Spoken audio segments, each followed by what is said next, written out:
Welcome everyone. This is Glenn from Glenn TV and GlennTGuillory.com.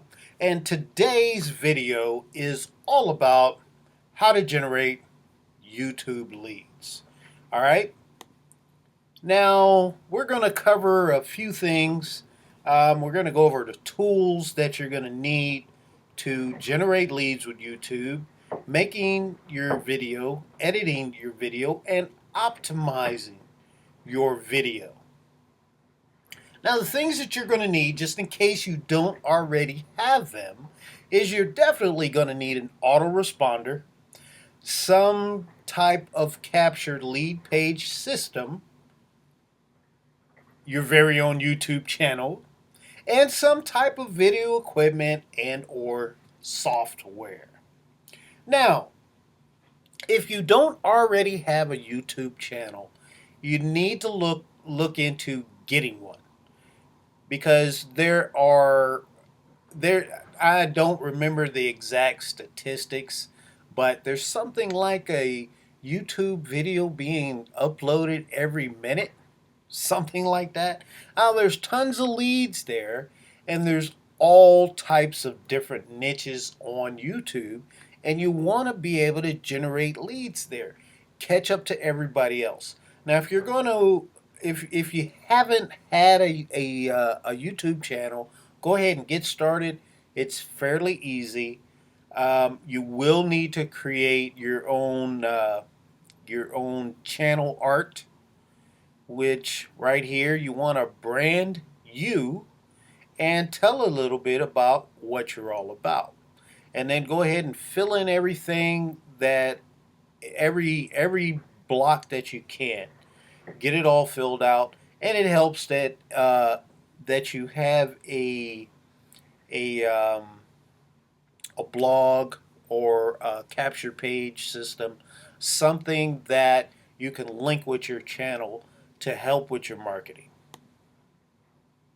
Okay, now with your autoresponder is basically so that you can integrate your call to actions, so that you capture your leads and you own your leads.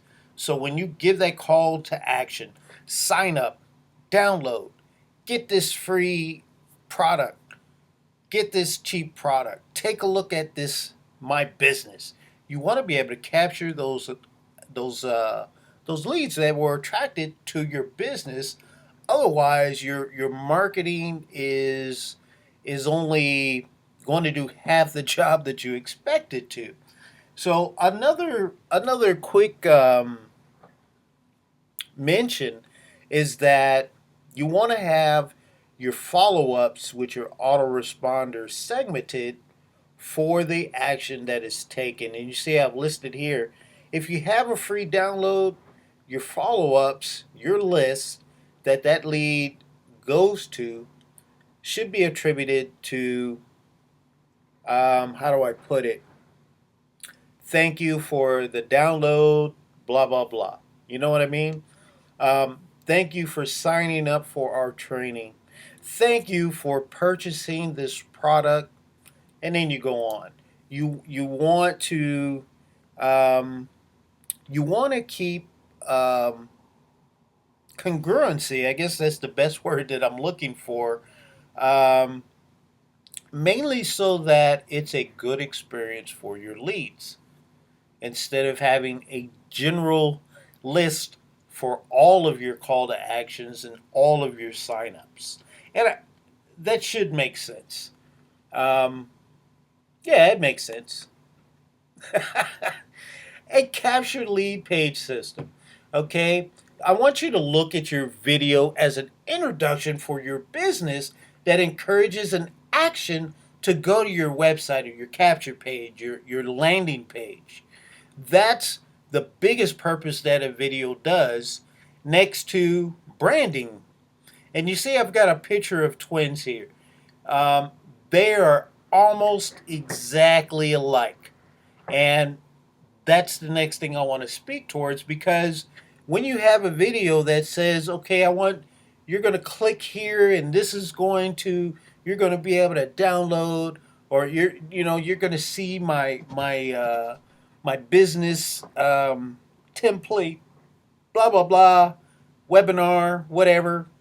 Okay, when you say that, you want where they end up, where the lead goes, that capture page or that webinar sign up. You want it to basically say the same thing. Um, and if you've ever been on, say you a marketer grabbed your attention and said that I'm going to have this free download, and then you get to the page and it's a sell page for something that had nothing to do with what they were talking about. Arr! Just makes you want to delete that page, close that window, and move on, right? I I almost identical. You wanna mirror what you're saying to the lead to get them to that next step, and that's the action taken. So moving on, I'm sure that makes sense. If you're not sure, make a comment or send me make a comment on the blog. Send me a comment below this video on YouTube, and I will answer your question. So now we're moving on to video equipment and or software, which you can have either or, you can have both. I recommend having both. Now, one of the most popular softwares out there is Camtasia, and that is a screen capture software. And there's tons of features in it, editing, adding things, adding text, adding calls to action. There's all kind of things that you can do with Camtasia, and it works. It's there's a separate version for Windows and for Mac, um, and they have all kind of training and new features coming out. The next one is ScreenFlow, which this is what I use. It's real easy to follow, easy to use. All of that stuff is fairly simple. Or a smartphone. Now, not everyone has a smartphone nowadays, but most people do. And smartphone videos are just. I'll tell you, I'll tell you a story here that goes into the next one for the video camera. Back when I was trying to get my wife started with her own blog, I gave her a couple of suggestions. Go take a look at these cameras. They're real good. They're internet ready, and you could just shoot and then load and be on your way. And she she sent me this thing for and I'd say it was a good marketing ploy on her part.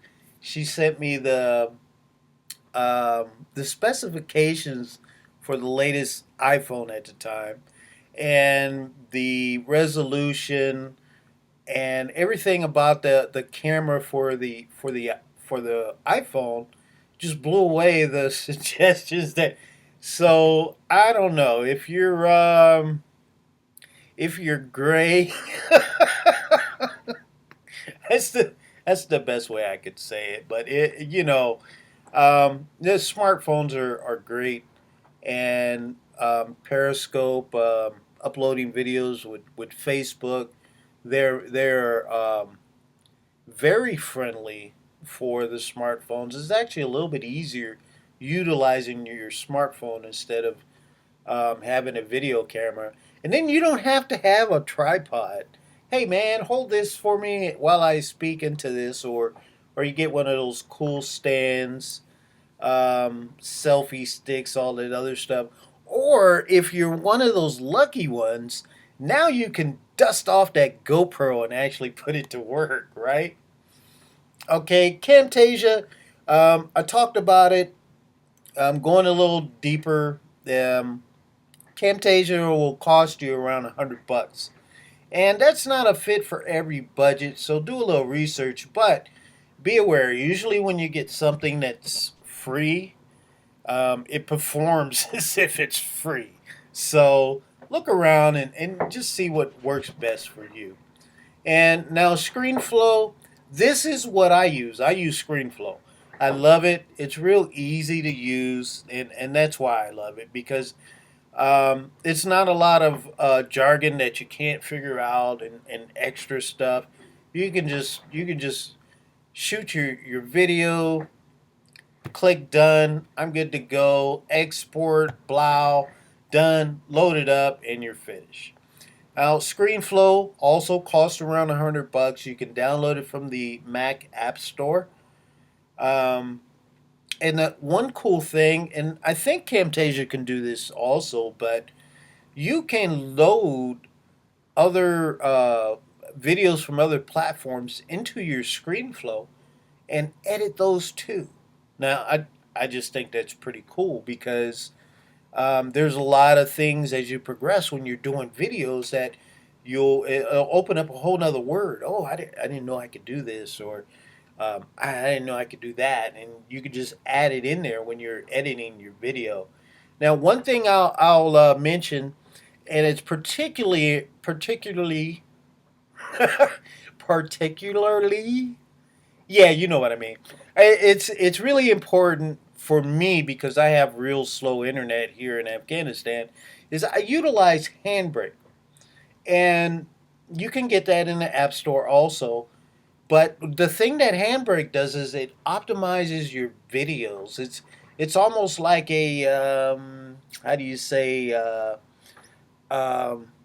I don't know, for lack of a better term, like a scruncher. Basically, what it does is it'll reduce your upload time in a huge way.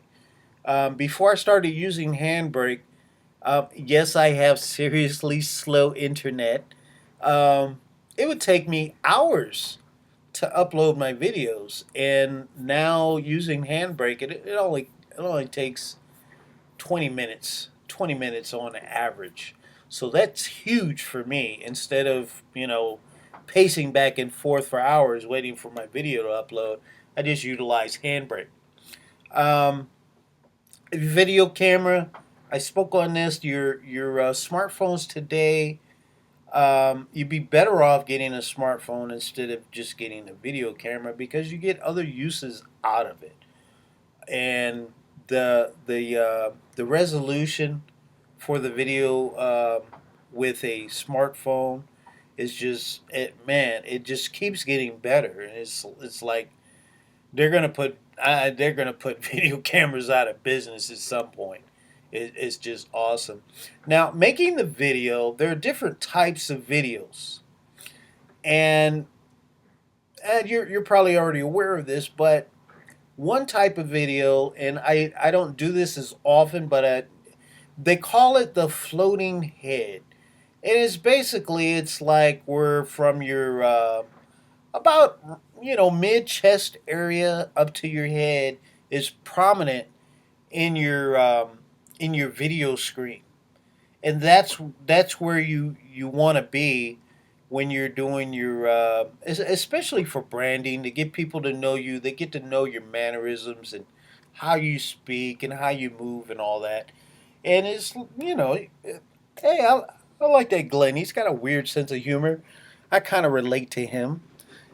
Floating head video. Now, the other types of videos is, of course, you can do presentations and webinars, and a lot of times those are based from slides or a PowerPoint.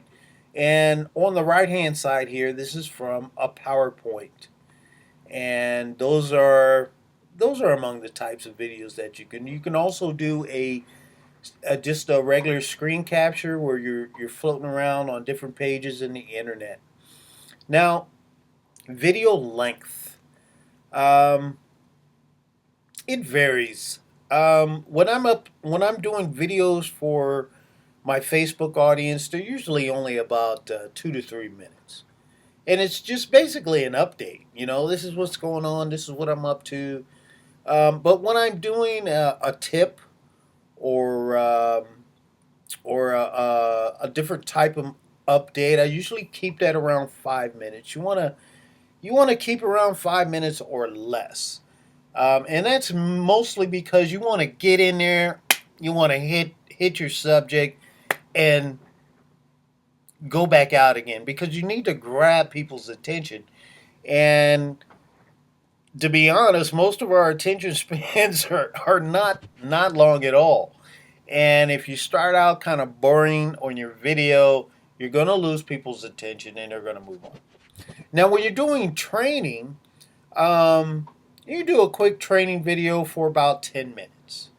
And then when you're doing presentations, webinars, or training, something like that on a bigger scale, you're going to probably average around an hour. Most webinars, they go on for an hour, but there have been ones that are 2 hours long.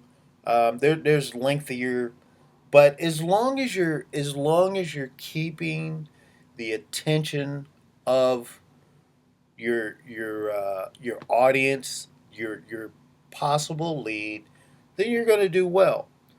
And I try to go as short as possible when I can, and take that tip and run with it. You also have on different types of videos. You've got your blog videos, which basically you can attribute pretty much the same thing. But when I'm doing a video to upload onto my blog, I try not to exceed 10 minutes. Sometimes it happens because you just can't squeeze everything into 10 minutes, no matter how hard you try. Um, but you don't want it to be too long, unless you just have tons and tons and tons of information to share. You're not going to keep the I forgot I put that picture in there. Video length, just to wrap it up, good timing helps. You want to have great timing because you want to maintain that attention of those leads. I'd have hated to be that guy, right? Now, editing your video. Have you ever heard of rendering? What the heck is rendering? Well, basically, rendering is the process of when if you're doing any add-ons, adding bits of small clips, animations, or whatever. Rendering comes in when you're uploading that video. Now, with some services that you use that will host your videos, will give you a bit of code once you've rendered your video. And you can also render your video in YouTube, where once you've completed uploading, you can still go in and edit that video. And you can add a couple of features, things that YouTube has unique for them. And that's rendering. Now, optimizing your video.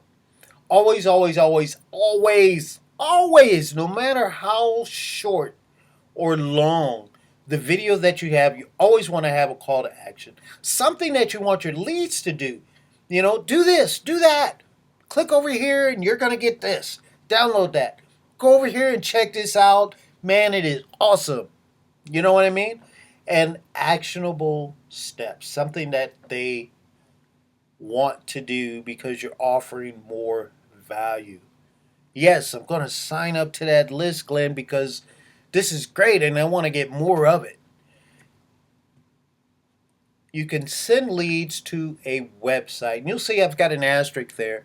And when it says website, I want you to not be focused on, I got to send people to my blog.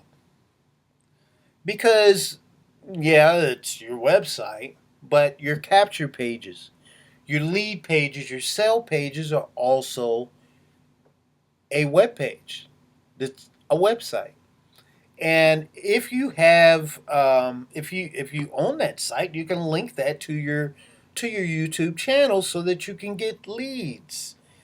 I mean, the bottom line is you want to interest people, you want them to sign up, and you want them to be involved in your business. Now, another thing that you can do as far as optimizing is you can grow your audience with signups. So you can have a call to action to, hey, subscribe to my channel and get more cool tips just like this. Now, you want to be YouTube ready and have your site connected to your channel. Now, you can have multiple properties that you own associated to your channel, But when you start getting into making annotations, when you're making the YouTube cards, you're gonna need to link your properties to that channel. Otherwise, it's not going to work. And I recommend that you do that. I really do. And going over YouTube cards, here's an example here, and they're pretty cool. And you can use your imagination, but pretty much the same type of call to actions that you have on your blog or your website or your social channels, you can do with YouTube also. And downloads, um, going to your landing pages, signups, all of those things. You can do that with, and you can have multiple cards. So it is pretty awesome. You want to look into that, and that's one of the that's one of the smoothest ways that you can generate leads on YouTube. Now the keys to lead generation. If you're frustrated, if you're having issues or problems, shoot me an email, make a comment. Hey Glenn, I got a question about this. I need some help. But whatever you do, don't stop. Don't stop. Keep going. There are people in this business that have struggled for years that are still they're on the grind and they're trying to make that breakthrough. And one of my mentors, he's always saying this. And he's like, the harder it gets, when it gets really, really hard, you're right at that point for your next breakthrough. You're going to have a huge breakthrough. And that's usually how it goes. You struggle, you struggle, you struggle. You get so frustrated that you want to tear things apart. And that's usually when you're going to have that awesome breakthrough. So whatever you do, don't stop. There is help to be had. Keep at it. Keep going. This is a great business and it's going to be very rewarding for you, and I know that you're going to get through the next level. All right, so what I want you to do now, if you're not already there, if you haven't looked at the latest blog post, you need to visit glentguillory.com. Check out the blog. See what's there. Leave me a comment or two. I really, really, really, really, really, really love comments. And I'm not getting enough because my efforts are on different things. But I love comments and I answer all of the comments. So visit glentguillory.com today. Have a great and happy marketing day. Take care, marketers. This has been Glenn. I'll see you on the next one. Bye-bye. Take care.